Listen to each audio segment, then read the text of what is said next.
Hello students, welcome to our channel Tested. आज मैं लेके आई हूँ set 2 general science MCQ series का। चलिए शुरू करते हैं। फर्स्ट क्वेश्चन है, detergents used for cleaning clothes contain. कपड़े धोने वाले डिटर्जेंट्स में ऑप्शंस में से दिए गए क्या होता है?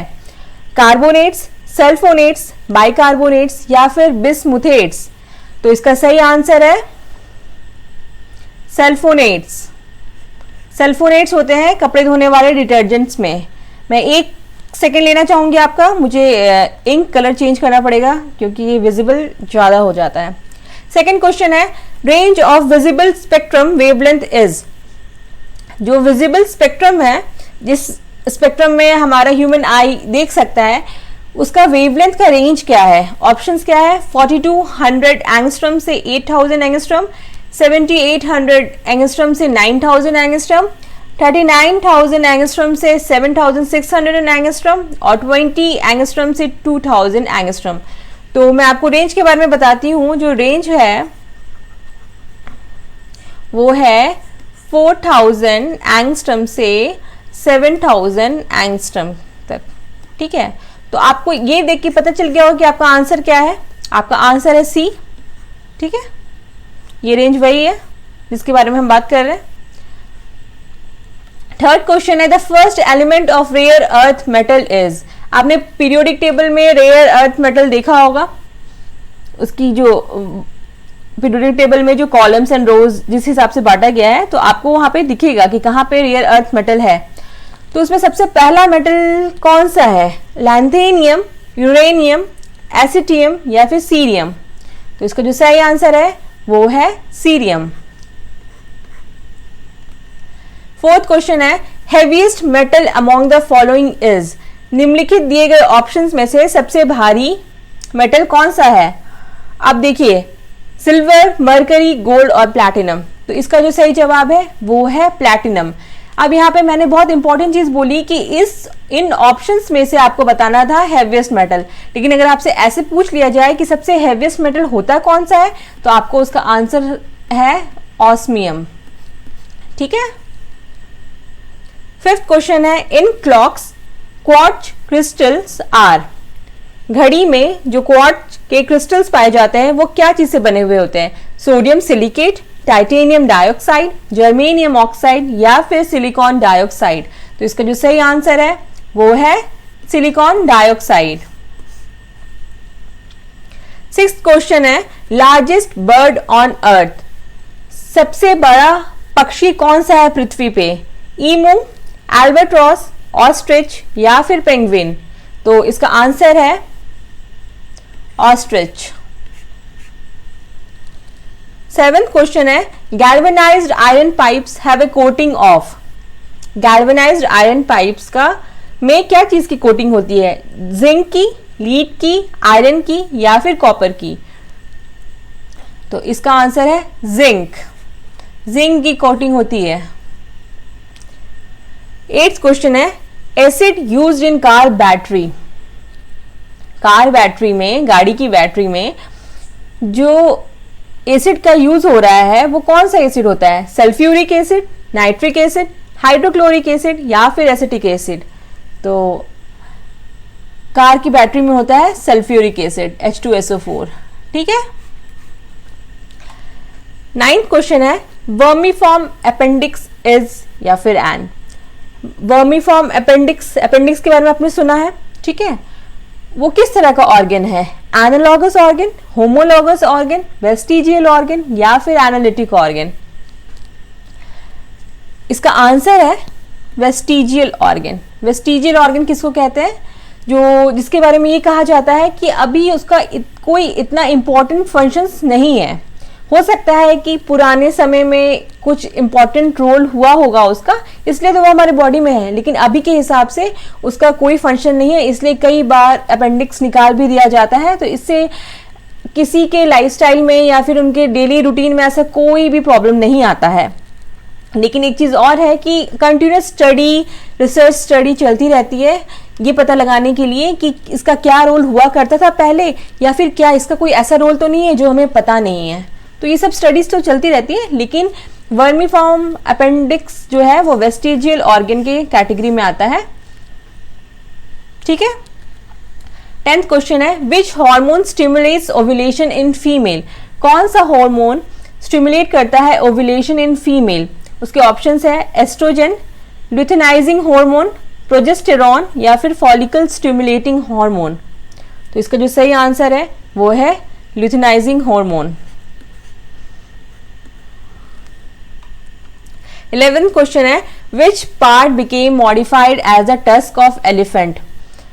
आपने हाथी के दांत देखे हैं, वो किस तरह के दांत से बना हुआ है, वो क्या वो कनाइन है, क्या वो प्री मोलर है, क्या वो मोलर है या फिर वो सेकंड इंसिजर है। तो इसका जो आंसर है वो कई बार कंफ्यूजिंग हो सकता है कि लोगों को कनाइन लगता है कई बार, लेकिन इसका जो सही आंसर है वो आप हमेशा याद रखिएगा, वो है इंसिजर, ठीक है। 12th क्वेश्चन है number of bone found in school, दिमाग या फिर कह सकते हैं स्कल को कहेंगे खोपड़ी। खोपड़ी, इंसान की खोपड़ी में कितने तरह की हड्डियां पाई जाती हैं, 34, 32, 29, 8। तो इसका जो सही आंसर है कितनी तरह की हड्डियां पाई जाती है वो है 29। 13th क्वेश्चन है most of the digestion completed in which part of the alimentary canal of human.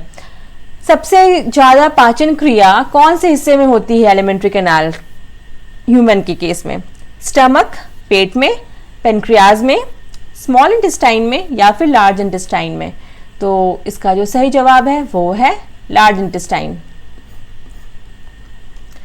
14th question है what constitutes current in a metal wire. आपके पास एक मेटल का तार है, उसमें आप देखते हैं कि करंट आ जाता है, किस वजह से आता है उसमें करंट, इलेक्ट्रॉन्स की वजह से, न्यूट्रॉन्स की वजह से, प्रोटॉन्स की वजह से या फिर पॉजिट्रॉन की वजह से।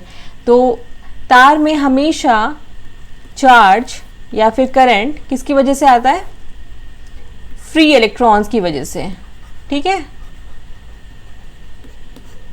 तो आपके ऑप्शन में इलेक्ट्रॉन्स हैं, तो आपका आंसर मिल चुका है।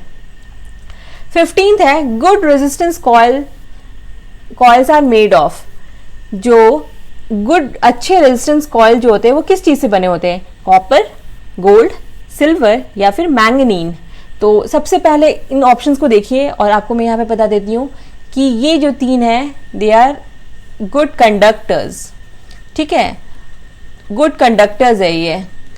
तो अब क्वेश्चन में क्या पूछा जा रहा है, रेजिस्टेंस। आप यहाँ से भी एक आंसर पता लगा सकते हैं कि हाँ ये आंसर होगा, लेकिन मैं आपको ऐसे बता रही हूँ, पढ़ा रही हूँ, तो मैं आपको बता सकती हूँ कि हाँ मैंगनीन से बने होते हैं गुड रेजिस्टेंस कॉइल्स, ठीक है।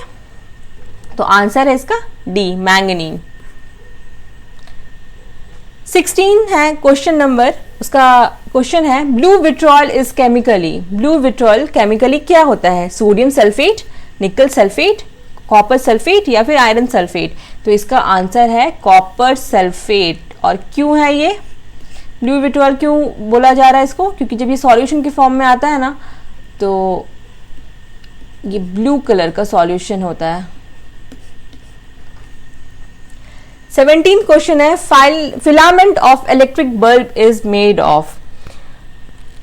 इलेक्ट्रिक बल्ब है आपके पास एक, उसका फिलामेंट किस चीज से बना होता है, टंगस्टन, लीड, नाइक्रोम या फिर एल्यूमिनियम।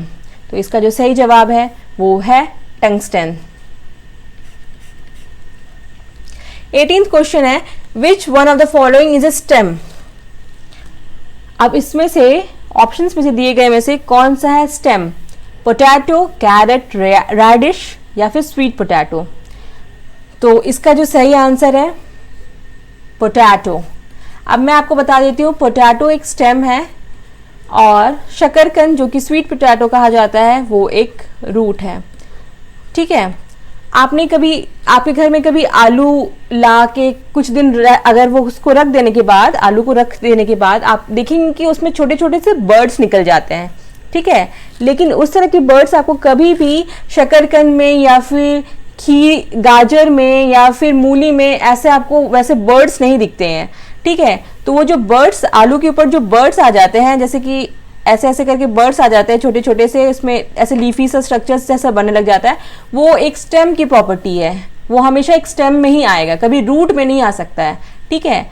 तो आप हमेशा याद रखिएगा, ये क्वेश्चन 11th के बाद से हमेशा हर एग्जाम में ये बहुत ही कॉमन क्वेश्चन है। पोटैटो एक स्टेम है, स्वीट पोटैटो एक रूट है, ठीक है। 19th क्वेश्चन है, longest fibres are found in. सबसे लंबे फाइबर्स किस में पाए जाते हैं? कॉटन में, कॉयर में, सन हेम्प में या फिर जूट में? तो इसका आंसर है कॉयर। कॉयर क्या चीज़ से बना होता है? कॉयर बना होता है कोकोनट से। आपने जो नारियल, पानी वाला नारियल नहीं है, जो पूरा अच्छे से पका हुआ नारियल होता है, जो कि वाइट कलर का फ्लैश होता है जिसका, उसके ऊपर आपको कवर दिखेगा, हमेशा फाइबर टाइप का कवर होगा, ठीक है। तो उसी को कॉयर कहते हैं। और ये बहुत सारी चीज़ों को बनाने में हेल्प होता है, जैसे कि आप रस्सी बना सकते हैं इससे, या फिर आप मैट्स बना सकते हैं। तो ये बहुत ही मजबूत होता है, ठीक है। 20th क्वेश्चन है, biggest single celled organism is. सबसे बड़ा सिंगल सेल्ड ऑर्गेनिज्म कौन सा है? ईस्ट, अमीबा, एसिटोबैक्टर या एसिटोबुलेरिया? तो इसका आंसर है एसिटोबुलेरिया। तो अमीबा में भी कुछ जायंट अमीबा होते हैं जो काफी बड़े होते हैं साइज में, लेकिन एसिटोबुलेरिया जो है वो इससे भी बड़ा होता है, ठीक है। तो इसलिए आंसर है एसिटोबुलेरिया, एसिटाबुलेरिया। 21st क्वेश्चन है, gases used in welding are. आप जब वेल्डिंग आपने देखा है होते हुए, उस समय कौन सी गैसेस का प्रयोग होता है? Methane, oxygen and hydrogen, hydrogen and nitrogen या फिर ऑक्सीजन एंड एसिटिलीन? तो इसका जो सही आंसर है वो है ऑक्सीजन एंड एसिटिलीन, ठीक है। 22nd क्वेश्चन है, the technique used to transmit audio signal in television broadcast is. जब आप टीवी देखते हैं उसमें ऑडियो सिग्नल जो आपको सुनाई देता है आवाज़, ठीक है, वो किस टेक्निक से ट्रांसमिट होता है? Time division multiplexing, pulse code modulation, frequency modulation या फिर एम्पलीट्यूड मॉड्यूलेशन? तो आप याद रखिएगा कि फ्रीक्वेंसी मॉड्यूलेशन, जिसको कि एफएम भी कहा जाता है, उसकी वजह से वो आप ऑडियो सुन सकते हैं, ऑडियो सुन सकते हैं। ऑडियो सिग्नल के लिए फ्रीक्वेंसी मॉड्यूलेशन का रोल प्ले करता है। और एम्पलीट्यूड मॉड्यूलेशन का भी याद रख लीजिएगा, इसको एएम भी कहते हैं, और इसका रोल क्या होता है? वीडियो सिग्नल के लिए। वीडियो सिग्नल के लिए किसका रोल होता है? एम्पलीट्यूड मॉड्यूलेशन का। तो आपको दो चीज़ें पता चल गई यहाँ पे। 23rd क्वेश्चन की तरफ जाते हैं, value of G is the maximum. G की वैल्यू सबसे मैक्सिमम कहाँ होती है?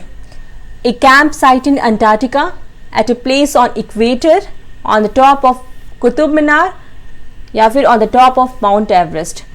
तो G की जो मैक्सिमम जो G की वैल्यू होती है वो होती है पोल्स पे, ठीक है। तो पोल्स पे अगर ये मैक्सिमम है तो आपको ऑप्शन से तो पता चल ही रहा है कि अंटार्कटिका पोल्स में आ गए हम, ठीक है। तो यहाँ पे ये मैक्सिमम है, ठीक है। 24th क्वेश्चन है, driest part of India. India का कौन सा पार्ट सबसे ज़्यादा ड्राई है? इस क्वेश्चन में कई बार कंफ्यूजन हो सकता है, लेकिन हम उसको क्लियर करेंगे आज। ऑप्शंस क्या है? वेस्टर्न राजस्थान, लेह, गुजरात या फिर मध्य प्रदेश? तो आप लोग बताइए साथ साथ मेरे साथ कि क्या आंसर होगा। इसका आंसर है लेह। लेह पूरे इंडिया का कोल्ड डेजर्ट माना जाता है, ठीक है, और ये सबसे ड्राइएस्ट पार्ट है इंडिया का। तो इसलिए कंफ्यूजन नहीं, कभी आप थार डेजर्ट को मत बोलिएगा। अगर आपको ऑप्शंस में लेह है तो लेह ही सबसे ड्राइएस्ट पार्ट है पूरे इंडिया का। 25th क्वेश्चन है, quantity that remains unchanged in a transformer is. Transformer में कौन सी क्वांटिटी चेंज नहीं होती है? ऑप्शंस क्या है? वोल्टेज, करंट, फ्रीक्वेंसी या फिर कैपेसिटेंस? तो इसका जो सही जवाब है वो है फ्रीक्वेंसी। फ्रीक्वेंसी इसका सही जवाब है। अब आपने 25 क्वेश्चन आज के कर लिए हैं, और अब आप मुझे बताएंगे कि आपको क्वेश्चंस का सिलेक्शन, या फिर मैं जो क्वेश्चंस आपके लिए लेके आ रही हूँ वो क्वेश्चंस आपको कैसे लग रहे हैं। और जो भी लोग कॉम्पिटिटिव एग्जाम की तैयारी कर रहे हैं, वो एग्जाम दे चुके हैं या फिर पहली बार दे रहे हैं या फिर प्रीवियस के क्वेश्चंस देख चुके हैं, उनको पता ही होगा कि इस तरह के क्वेश्चंस हमेशा ही आते हैं, ठीक है। बहुत बेसिक्स, बहुत ही जनरल क्वेश्चंस पूछे जाते हैं हर एग्जाम्स में, और हमें क्या होता है, हमें वही नहीं आता होता है। हम बहुत अलग अलग चीज़ पढ़ने के चक्कर में हम कभी बेसिक्स पढ़ नहीं पाते हैं, और जब पूछा जाता है तो लगता है अरे ये तो हमें आता ही नहीं है, बहुत ही बेसिक था लेकिन हम नहीं बना पाए क्योंकि हमें आता नहीं है। तो मैं हर उस चीज़ को कवर करूँगी अपने क्वेश्चंस में, और आप मेरे साथ बने रहिए, रिविजन करते रहिए, और चैनल को लाइक कीजिए, सब्सक्राइब कीजिए और बेल बटन को प्रेस करना ना भूलें।